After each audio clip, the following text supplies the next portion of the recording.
পাখি সব করে রব, রাতি পোহালো না।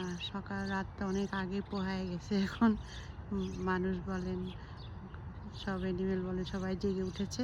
তা আমি এখন আলপাটা ক্যালগেরিতে আছি।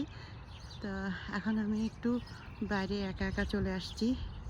এই যে এখানে দেখতে পাচ্ছেন একটা পুকুরের মতন, এটা জাস্ট শহরের মাঝে মানুষের আনন্দ দেওয়ার জন্য একটুখানি এখানে মানুষ হাঁটে, আর সেজন্য আমিও চলে আসছি এখানে। আর এই যে হাঁসগুলো দেখেন সংঘবদ্ধভাবে ওরা রেস্ট নিচ্ছে। এই জন্য আমাদেরও অনেক সময় সংঘবদ্ধভাবে থাকা দরকার, আবার একটু একাও অনেক সময় থাকা দরকার। কারণ একাকিত্ব অনেক সময় আপনাকে অনেক কিছু চিন্তা করার জন্য সাহায্য করে, আবার সংঘবদ্ধতা অনেক সময় আপনার নিঃসঙ্গতা দূর করার জন্য সাহায্য করে। তো আমাদের জীবনে আসলে দুইটা জিনিসেরই দরকার আছে। তো আজ এই পর্যন্ত, আল্লাহ হাফেজ।